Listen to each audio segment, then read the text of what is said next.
Good morning, dear students. So we were discussing about the sources of water pollution, isn't it? So far we have seen some of the sources of water pollution. The first one, that is the sewage and other oxygen demanding waste. Then the second one, that is the infectious agents. Then the third one, that is the plant nutrients, isn't it? Regarding the NPK mixtures, nitrogen, phosphorus and potassium. And then coming to the fourth source of water pollution, that is the agricultural pollution. Okay, fourth one, that is the agricultural pollution. So here in the case of agricultural pollution, normally the major source, it will be the fertilizers used for agriculture, isn't it? That is an NPK mixture will be used normally. NPK mixture means it is a mixture of nitrogen, phosphorus and potassium in a certain ratio. Okay. So what happens is that this nitrogen, it will be after oxidation or by the action of bacteria, this nitrogen will be converted to nitrates. Okay, nitrogen will be converted to nitrates, and these nitrates, it will be contaminating the drinking water. Okay, nitrates will be contaminating the drinking water. And also see what happens is that when these nitrates when on reduction, this nitrates on reduction, it will be converting to nitrites. Okay, nitrates, the formula is NO3 minus. Nitrites means the formula is NO2 minus. So here nitrates will be reduced to nitrites. And also this nitrites on reduction, what happens is that it will be combining with hemoglobin present in our blood. Okay, nitrites will be combining with hemoglobin. That means it will be forming a bond with this hemoglobin. See, normally hemoglobin, it is present in blood, and also what happens is that this due to the combination of this nitrites and hemoglobin, it will be reducing the oxygen carrying capacity in our blood. Okay, this nitrates on combination with hemoglobin, it will be reducing the oxygen carrying capacity of our blood, and thus it will be harmful to human beings also. So that is the case for nitrates. So nitrates on reduction, while reaching to our stomach, it will be reduced to nitrites, and these nitrites will be combining with hemoglobin. So this while this combination takes place, what happens? It will be reducing the oxygen carrying capacity of our blood, and thus it is highly poisonous or highly toxic to human beings also. Then again, in the fertilizer, the phosphorus is there, isn't it? Normally this phosphorus by the action of bacteria or on oxidation, this phosphorus will be converted to phosphates, that is PO4 3 minus. PO4 3 minus is phosphates. Okay, so this phosphates, what happens, as already we have seen already, isn't it? This phosphates, when reaches the water bodies, that is when it is reaching the water bodies such as ponds, then rivers, lakes, etc. What happens? It will be leading to, this is a nutrient for the plants. Okay, phosphates, it is a nutrient for plants. So the plants present in the water bodies, that is the algae, etc. So this algae will be, the growth of this algae will be enhanced due to the presence of this phosphate. So if excessive algal growth is there in the water bodies, what happens? It will lead to eutrophication, isn't it? This phosphates, it will be leading to eutrophication, and as a result, this excessive algal growth, and as a result, there will be depletion of oxygen in water bodies. While all this algae, while it is decaying, it will be resulting in the depletion or decrease in the level of oxygen. We have seen a water body, the dissolved oxygen content, isn't it? The oxygen present in the water bodies, isn't it? So due to the presence of this phosphates, it will accelerate the growth of the algae present in the water bodies, and thus leading to depletion of oxygen. So this is how agricultural pollution affects this water bodies. Okay, so nitrates, one important part, then phosphates, another part. Okay, this is the action of nitrates and phosphates in the water pollution. Then the next one, that is the fifth one, that is the organic chemicals. See, normally we are using so many chemicals in our daily life, isn't it? Organic chemicals. So the main organic chemical that we pollute usually, that is the detergents.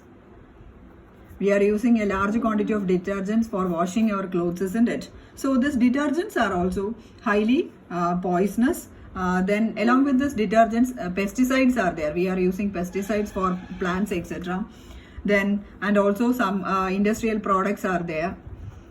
So these are all these are all things will be leading to this water pollution. So detergents, pesticides, then industrial products, some chemicals are there. It will also be harmful to this water bodies or water. And also see very low concentration. See, have you heard of phenol? Phenol, that is C6, the structure it will be like this, C6H5OH. That is a formula for phenol, C6H5OH. This is phenol, it is a highly acidic organic compound. And also this phenol, even at a very low concentration, that is about 1 parts per million of this phenol in water bodies, it will be killing the fish present in the water bodies, or it will be harmful to this fishes present in the water body. See, phenol sometimes if the rivers it's on the some factories are there, the byproducts will be there, in the byproducts there will be phenol. So even very traces of that is 1 parts per million will be harmfully affecting these fishes, etc. Okay, so that is one point, that is the some of the after effects of the industrial products. Okay, then going to the detergents. We are using detergents for washing, and also this detergents, it has got 2 components. Okay, detergents has got 2 components. The first component, that is the surfactants, and the second component, that is the builders, surfactants and builders. So here surfactants means it will be dissolving, or it will be removing the dirt present in our clothes. Okay, surfactants will be removing the dirt present in our clothes. And these builders, the purpose of this builders is to increase the activity of the surfactants, or it will be helping the reaction of the surfactants with dirt. It will be enhancing the reaction of the surfactants. Okay, so these are the 2 components present in the detergents. That is the one part, that is the surfactants, and the second part, that is the builders. So here this surfactants means it is surface active agents. Surface active agents. See here, see normally this dirt, it will be an oil coated form, isn't it? So that means it will not be water soluble. Normally if the dirt, we are soaking your clothes in normal water, what happens? The dirt won't be removed, isn't it? That means the dirt, it has got some oil content and it will not be reacting with this water. So while we are adding detergents, what happens? The surfactants, it will be dissolving this dirt, or this, it will be dissolving the oil present in oil or grease present in our clothes. Okay, so this surfactants will be removing the dirt present in our clothes. And also this surfactants, it has got 2 parts, that is the hydrophilic part. It has got 2 parts, that is the hydrophilic part and the hydrophobic part. This is not in your textbook, this is just for your knowledge. Okay, so this surfactants has got hydrophilic part as well as hydrophobic. See, hydro, the word hydro means it is the term related with water. Okay, hydro means the term is related with water. So hydrophilic, the term philic means it is loving. Okay, philic or philia means it is loving, and phobia means it will be hating, isn't it? Loving and hating, isn't it? Philic part means it is loving and phobic part means it is hating.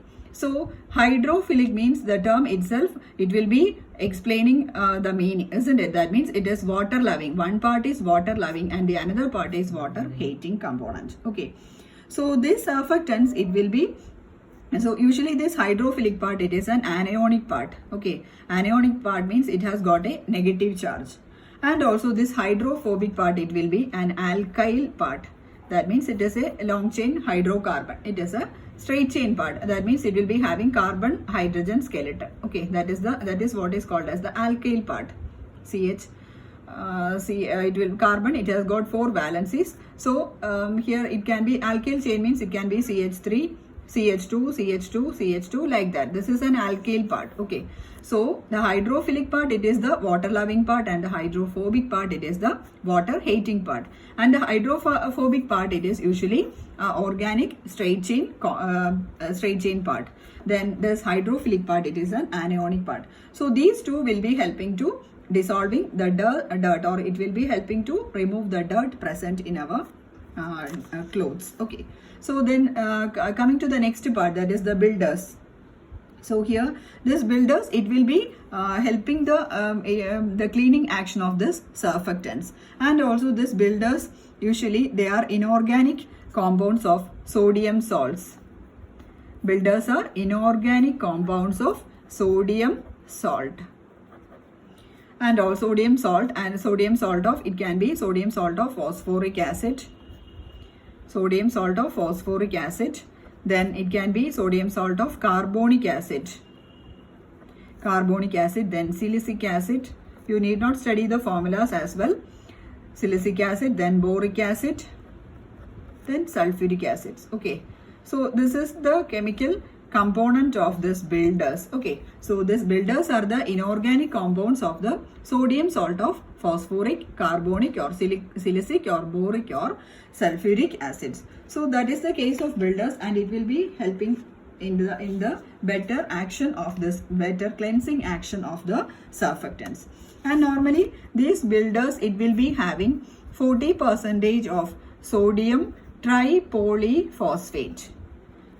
Sodium tripolyphosphate. That means again it is a phosphate compound, isn't it? See here it has got a phosphate part. Again tripolyphosphate. That means poly means it has got so many number of phosphate group is there for builders. 40% tripolyphosphate. So that means it includes so much phosphorus content. Okay. So again, what happens to the phosphorus content? If the high concentration of phosphorus is there, what happens? It will be leading to eutrophication. That means if it is reaching the water bodies, normally we are washing it with water, isn't it? So it will be reaching to the river bodies and it will water bodies, and it will be leading to eutrophication. And as a result, eutrophication, what happens? It will be again leading to depletion of oxygen in water bodies. Okay, it will be leading to depletion of oxygen in the water bodies. Again, so, see this builders, it will be enhancing the activity of the surfactants, and also it will be this builders, it will be active even in hard water itself. So, you know, hard water, sometimes while we are going to the northern states of India, we can see the water there, it will not form any foam with soap, isn't it? It will not develop any lather with soap, isn't it? So this such type of water we can call it as a hard water. That means those water which does not develop a foam with a soap. So that is called as a hard water. And so this hard water, it is due to the presence of calcium ions as well as the magnesium ion Ca2 plus and Mg2 plus. Hard water, it is due to the presence of Ca2 plus and Mg2 plus. And also this these builders, it will be acting effectively even in hard water also. Okay, so that is another advantage of this builders. So it will be working very smoother in hard water also. And also builders, it will be having 40% sodium tripolyphosphate. That means it has got a very high concentration of phosphorus, and while reaching this phosphate content to water bodies, what happens? It will be leading to eutrophication, thus depletion of oxygen. Thus it will be harmfully affecting our water bodies.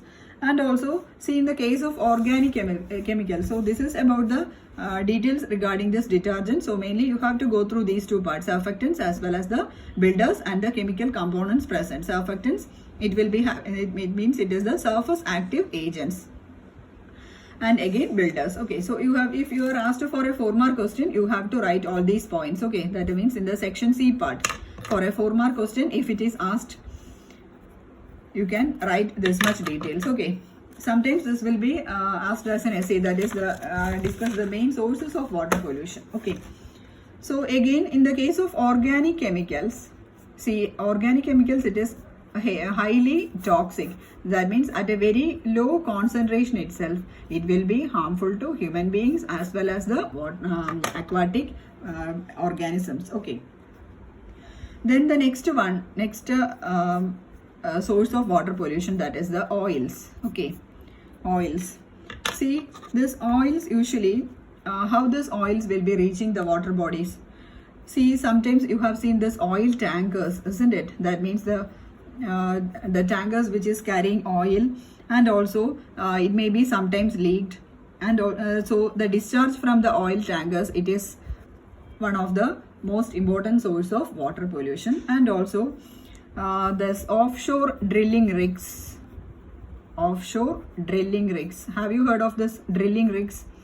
Offshore drilling rigs means, see, this petroleum and the petroleum byproducts, they are extracted, or they are explored and extracted by using certain machineries. Okay, and it has got all the facilities. These machineries will be having all the facilities to explore, then to extract and to store the petroleum products that they are extracting or that they are digging from the offshore seabeds. Okay, that means they are extracting these petroleum products from the, or drilling the petroleum products from the seabeds. Okay, so this offshore drilling rigs, that is the machinery, it is used to explore, extract and store this petroleum. So these three processes are going on in this offshore drilling rigs. At the same, all the processes are going simultaneously there in the offshore drilling rigs. So this petroleum products, they are obtained from the seabeds, isn't it? Sometimes it will be large, very deep in the sea itself, isn't it? So this offshore drilling rigs, it is a machinery for supporting all these processes, and also from these and also from the oil tankers. So these are the two major sources of water pollution, mainly in oceans or seas. Okay, and also see, this is one of the most important source of water pollution, and also this is doing unintentionally. Okay, that means there is no other way for controlling that process. So it is doing unintentionally, and also sometimes intentionally oil pollution is taking place. How it is going on intentionally, that you know, sometimes the tanker, it will be carrying cargo. Okay, tanker carrying cargo, that is it is filled with crude oil. Okay, it will be going and it will be discharging this oils somewhere at some places, and on the return journey of this tanker, for the balance of this tanker, it will be filling with sea water. Okay, this tanker, for the balance, to maintain its balance, it will be filling with sea water to keep this tanker steady. That we can call it as a ballast. Okay, ballast. So this tanker carrying the crude oil, it will be discharged to a particular point, and on its return journey, it will be filling the tanker, it will be filled with sea water, and for maintaining the balance of the tanker. Okay, so what happens is that after reaching its destination point, what happens is that this sea water inside the tanker, it is mixed with oil, isn't it? So what happens, this oil mixed with sea water, it will be again discharged to the sea itself. Okay, this oil along or mixed with seawater or contaminated with seawater, it will be again discharged to the sea itself. Okay, so as you know, this seabirds are there, isn't it? They will be these seabirds, it will be sometimes dipping their feathers into the sea, isn't it? So this birds normally with inside their feathers, what happens, some air is entrapped into the in the feathers of the birds. What is the purpose of air entrapped in the birds in the feathers? That means it has to make the bird warmth, for getting warmer. For getting warmer, this air is entrapped into the feathers of the birds, isn't it? Otherwise, it will be getting colder and it will be having some diseases. So, air normally, these birds, between their feathers, some air is entrapped. And see, while these birds, when it touches the surface of the water, what happens? This oil mixed with water, it will be entering into the feathers of the birds, isn't it? So what happens there? The entrapped air within the bird, it will be escaped. Okay, the entrapped air within the feathers of the bird, it will be escaped. So what happens? It makes the bird colder.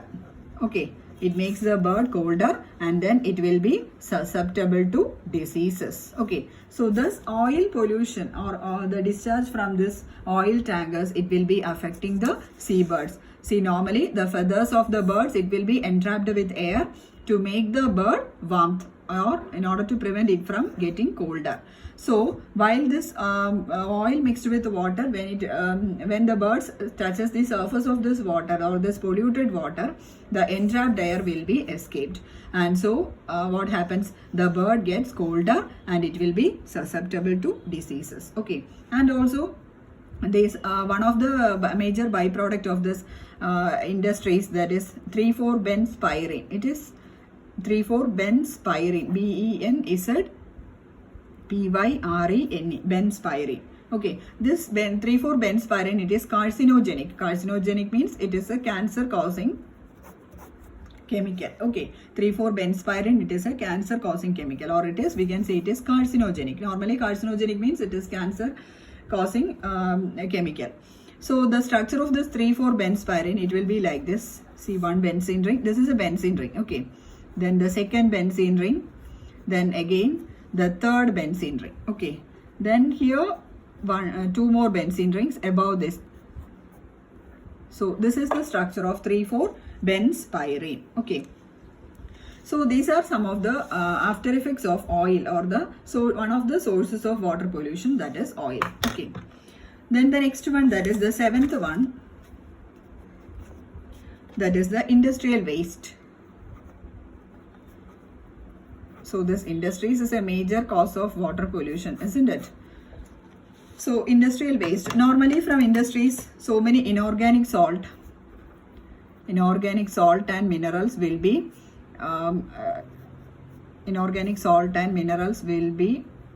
coming out from the industries, isn't it, as a byproducts, or as a result of the chemical products going on, chemical process going on there. Okay, so many inorganic salts, then minerals, then finely divided metals are there. Finely divided metals, and also their compounds are also there. These are very harmful to our water sources. And also normally in industries, some metallurgical process are there. Metallurgical process, you have heard of this metallurgical processes, that is the extraction of metals from its ore, isn't it? And also one of the metallurgical process is smelting. Smelting, the process means it is the extraction of metal from its ore. Ore means it is the rich content of that particular metal. Extraction of metal from its ore, the process is called as smelting. And also ore means it has got the highest content of a particular metal. So this process, or this metallurgical process, or this melting process, it will be destroying the aquatic life. It will be harmfully affecting this aquatic organisms or aquatic bodies. Okay, then again another important chemical that is harmfully affecting, that is the case of mercury. Okay, so mercury, as you know, it is highly toxic. And also this mercury from the industries, etc., while it reaches the water bodies, what happens is that the anaerobic bacteria present in the water bodies, this anaerobic bacteria, it will be present very deeply inside the mud. Okay, it will be seen in usually in muds. And this anaerobic bacteria, okay, so this anaerobic bacteria, it will be converting this inorganic mercury, Hg means mercury. Okay, it will be converting this inorganic mercury to methyl mercury. It will be converting inorganic mercury to methyl mercury. The formula, it is CH3Hg+. Okay, and also this methyl mercury, it is a highly poisonous chemical compound. Okay, so thus the water body gets polluted. Okay, so this mercury which is the mercury from the factories, etc., it will be reaching the water bodies, and in the water bodies, the anaerobic bacteria, it will be present very deep inside the mud, and they will be converting this inorganic mercury to methyl mercury, that is CH3Hg+. It will be harmfully affecting the water bodies. Then another important industrial byproduct or industrial waste, that is called as the brine. Brine means it is a saturated salt solution. Brine means it is a saturated salt solution or saturated sodium chloride solution. Normally salt means, the chemical name of common salt is sodium chloride, isn't it, NaCl. So brine, it is the saturated salt solution. And see, this brine, it is used in the process of petroleum drilling. Okay, brine is used in the process of petroleum drilling. So it is also a major water pollutant.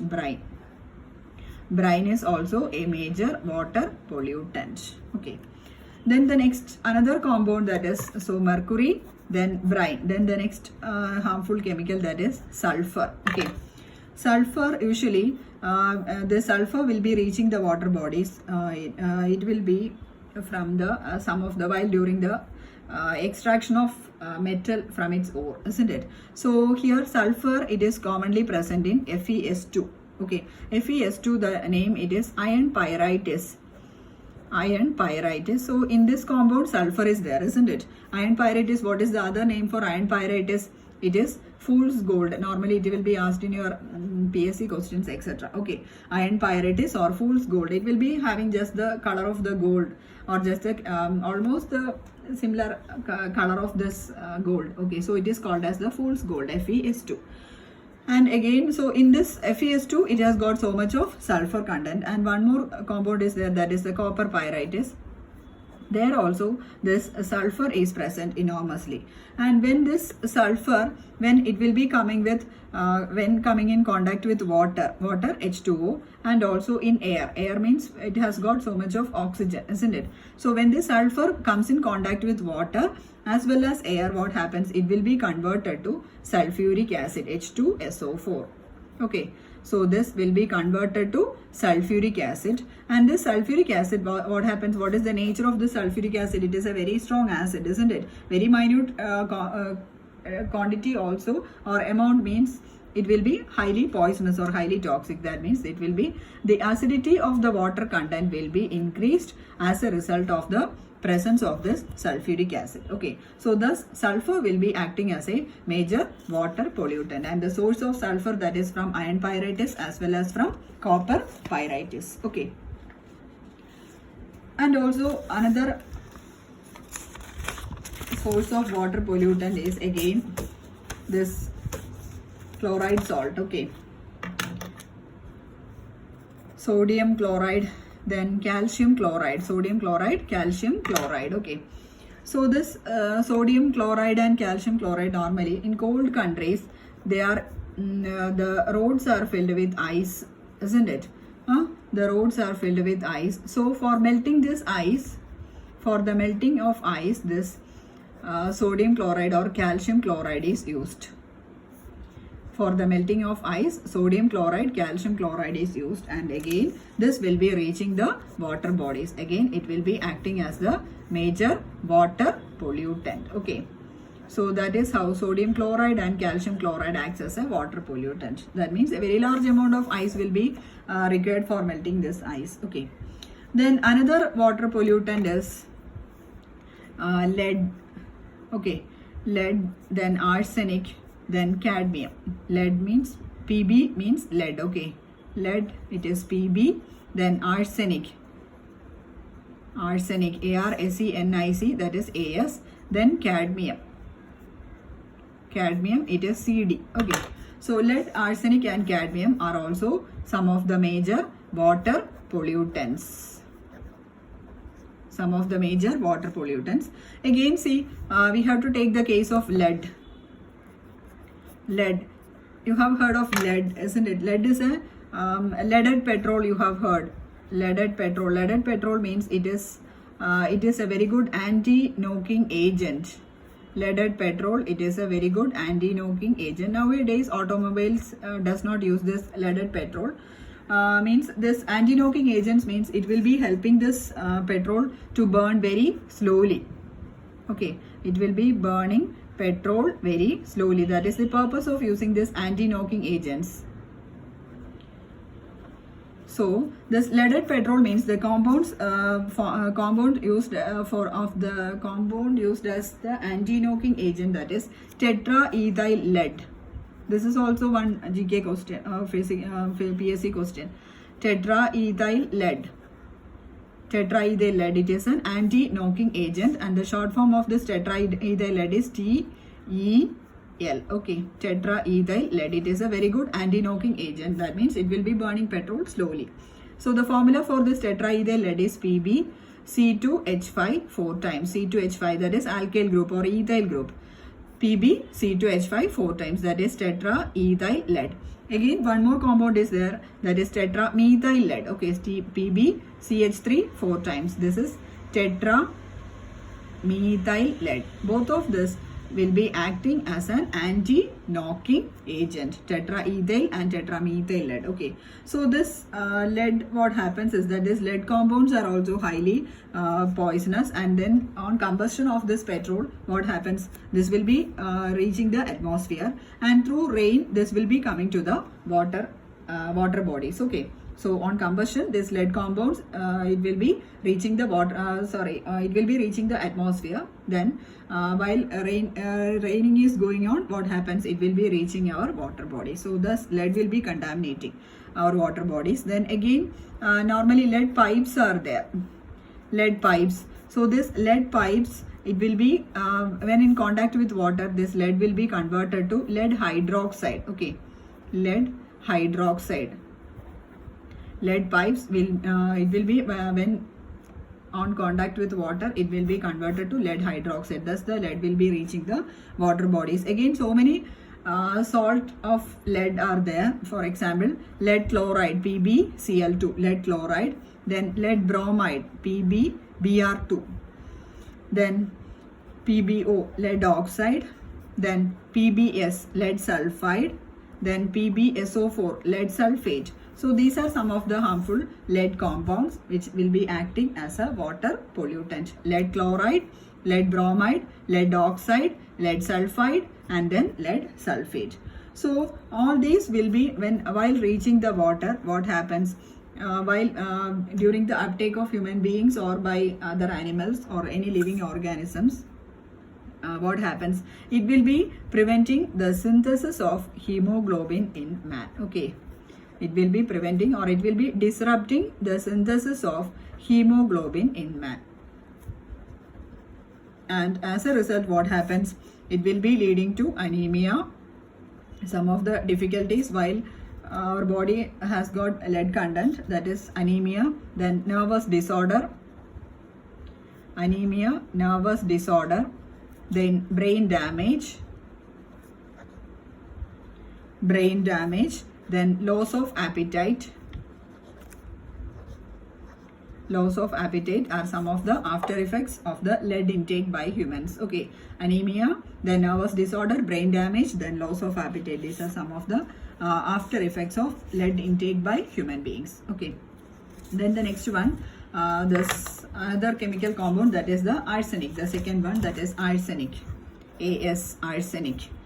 So this arsenic, normally it is present in pesticides and fungicides. Arsenic, it is present in pesticides and fungicides, and also arsenic 3 compounds, they are highly toxic. Arsenic 3 compounds are highly toxic. Normally this arsenic 3 compounds, it will be combining with the enzymes, and also this enzymes has got SH group. Okay, SH group, it will be in enzymes, it has got SH group, and this arsenic compounds, 3 compounds, it will be combining with SH groups present in the enzyme, and thus while having such a reaction, what happens, it will be inhibiting the enzymatic action, or it will be preventing the enzymatic action in our body. It will be inhibiting the enzymatic action in our body. And also one more point is that this arsenic 3 compounds, it will be resembling phosphorus. The structure, it will be resembling phosphorus. So structure of phosphorus, it will be like a tetrahedra. Okay, so this is the structure of phosphorus, P5. Okay, it will be a tetrahedral structure. This is the structure of phosphorus. Okay, so arsenic compounds will be having a similar structure. So what happens is that this arsenic compounds, once it reaches our human body, it will be interfering in the phosphorylation process going on in our body. See, you know, this phosphorylation process, it is a biochemical process. It is going on in our body, and this phosphorylation, what is phosphorylation? It is a biochemical process.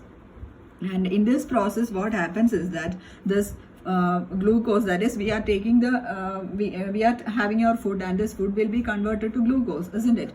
And this glucose, it will be reacting with the phosphate. Okay, reacting with the phosphate, and addition of glucose to phosphate, what happens means it will be leading to the formation of adenosine diphosphate.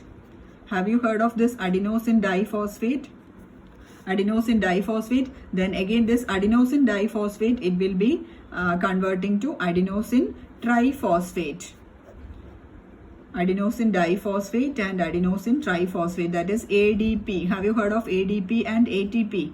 So these are the molecules which gives energy, isn't it, from our food. That means food particles, when combines with our glucose, when it reacts with this phosphate, it will be converted to ADP and ATP. ATP is the energy supplier for our body, isn't it? So this process, it is called as the phosphorylation process. See, what happens is that when arsenic 3 compounds reaches our body, it will be combining, or it will be interfering in the phosphorylation process, since it has got a structure similar to that of the phosphorus. So it will be interfering the phosphorylation process, and as a result, what happens, it will be leading to harmful disorders for our body, okay, or it will be resulting in the and also higher doses, it will be coagulating our proteins, okay, coagulation of proteins. That is one of the after effects of this arsenic 3, coagulation of proteins. And as a result of coagulation of proteins, what happens, it will be leading to paralysis, okay, paralysis, then even to death, okay. So that is very harmful effect of this arsenic. It is highly toxic, and also it will be interfering in the phosphorylation process, leading to paralysis and even to death. Then another important source, inorganic salt, that is highly toxic, that is the cadmium, isn't it? So normally you have heard of this nickel cadmium batteries. Ni means it is nickel cadmium batteries. So the main source of this cadmium, it is from the nickel cadmium batteries. And also see, cadmium, it is highly toxic. Cadmium is also highly toxic, and it will be leading to anemia. Cadmium will lead to anemia, then kidney malfunction,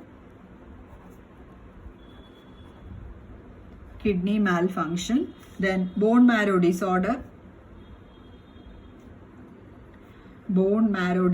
etc. So these are some of the harmful effects of this cadmium.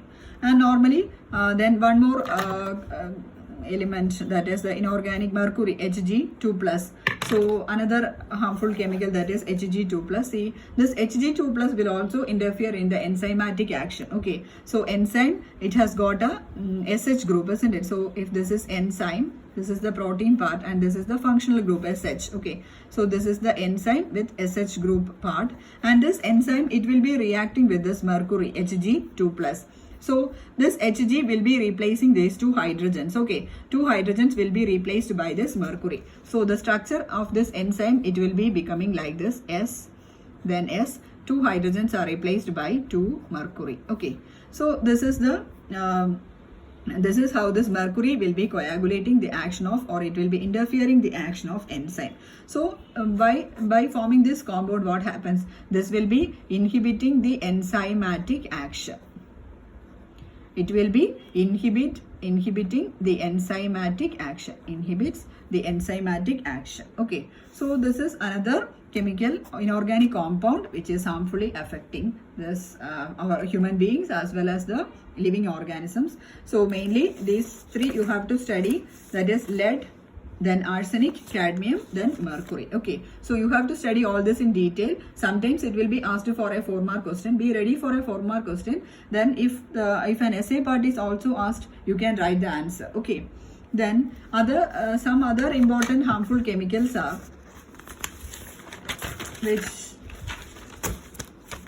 which are affecting our body are again arsenic is there, then SB is antimony, okay. Arsenic, then antimony, then beryllium,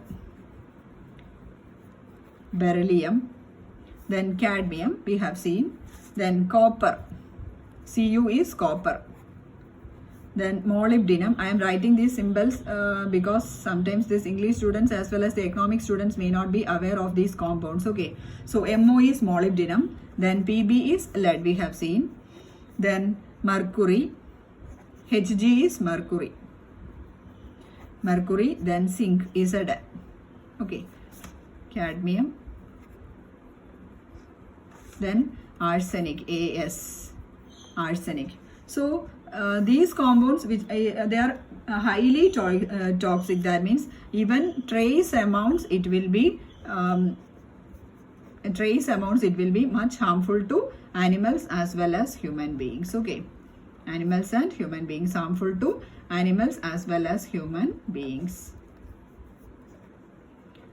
Harmful to animals and human beings. What are the elements? Arsenic, then antimony Sb, beryllium Be, cadmium Cd, copper Cu, molybdenum Mo, Pb lead, then mercury Hg, zinc Zn. So even in trace amounts, they are much harmful to human beings as well as animals. Okay, so these are some of the industrial chemicals or industrial waste which will be harmfully affecting human beings, or which acts as a water pollutant. Okay, so in the next session we can go through some other sources of water pollution. Okay, hope you are clear with this, and if any doubts arises, you can call me or you can ask me in Google Classroom, or you can ask me in WhatsApp. Okay, and also I think I had given my number also. You just call me or you can WhatsApp me. Okay, thank you.